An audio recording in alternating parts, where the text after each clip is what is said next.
اللہ اللہ اللہ۔ میرے بھائیو، سجدے دو ہیں، ایک نماز کا سجدہ ہے اور ایک اللہ کی خاص آیتوں پر کے پڑھنے پر سجدہ واجب ہوتا ہے۔ یہ سجدے تلاوت کہلاتا ہے، یہ سجدے نماز کہلاتا ہے۔ قرآن کریم میں سجدے تلاوت کتنے ہیں؟ امام مالک علیہ الرحمہ فرماتے ہیں 11 ہیں۔ امام شافعی علیہ الرحمہ فرماتے ہیں 14 ہیں۔ امام ابو حنیفہ علیہ الرحمہ فرماتے ہیں 14 ہیں۔ امام احمد علیہ الرحمہ فرماتے ہیں 15 ہیں۔ آخر کی 3 سورتیں، سورہ نجم، سورہ انشقاق اور سورہ علق، یہ مفصلات چھوٹی چھوٹی آیتوں والی جو صورتیں ہیں، مفصلات کے 3 سجدے ہیں۔ امام مالک کہتے ہیں یہ سجدے مکی دور میں کیے جاتے تھے، مدنی دور میں منسوخ ہو گئے، تو 14 میں سے 3 نکال دیے تو 11 سجدے رہے۔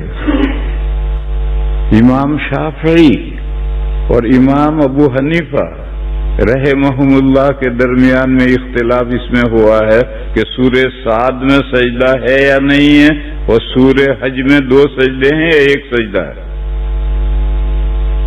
امام ابو حنیفہ کہتے ہیں سورہ حج میں 1 سجدہ ہے، اور سورہ صاد میں سجدہ ہے تو 14 سجدے ہو گئے۔ امام شافعی علیہ الرحمہ فرماتے ہیں کہ سورہ صاد میں سجدہ ہے ہی نہیں، اور سورہ حج میں 2 سجدے ہیں، تو ان کے ابھی 14 سجدے ہوئے۔ اور امام احمد کہتے ہیں سورہ حج میں 2 سجدے ہیں اور سورہ صاد میں بھی سجدہ ہے، تو 15 سجدے ہو گئے۔ یہ جو سورہ حج میں آخری رکوع میں سجدہ ہے، وہ سجدہ تلاوت کا ہے یا نماز کا ہے؟ امام شافعی علیہ الرحمہ فرماتے ہیں کہ وہ تلاوت کا ہے۔ امام ابو حنیفہ فرماتے ہیں کہ وہ تلاوت کا نہیں ہے، نماز کا ہے۔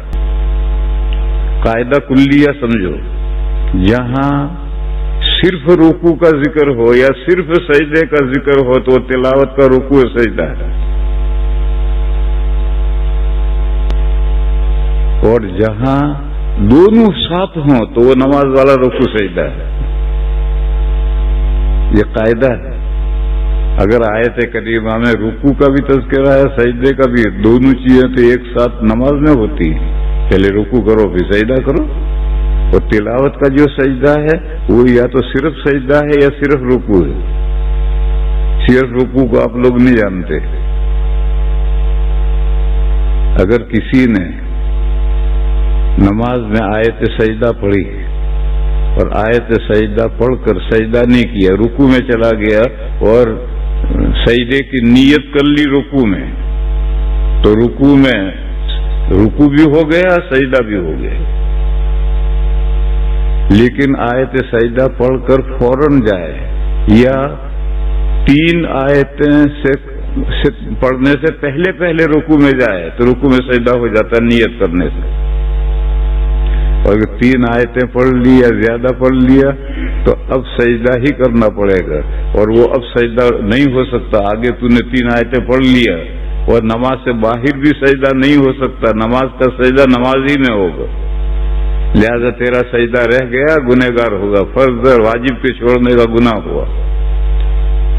بہرحال مسئلہ یہ ہے کہ سجدے میں جانے سے بھی سجدہ ادا ہو جاتا ہے تلاوت کا، اور رکوع میں چلا جائے، 3 آیتیں پڑھنے سے پہلے رکوع میں چلا جائے اور نیت کر لے رکوع میں سجدے کی، تو سجدے تلاوت رکوع میں بھی ادا ہو جاتا ہے اور رکوع بھی ہو جاتا ہے، پھر کھڑا ہو کر سجدے میں جائے گا۔ لیکن اگر امام ہے تو امام کو ایسا نہیں کرنا چاہیے، اس کو آیت سجدہ پڑھ کر کے سجدہ ہی کرنا چاہیے، رکوع میں نیت نہیں کرنی چاہیے، کیونکہ سارے مقتدی مسئلہ نہیں جانتے۔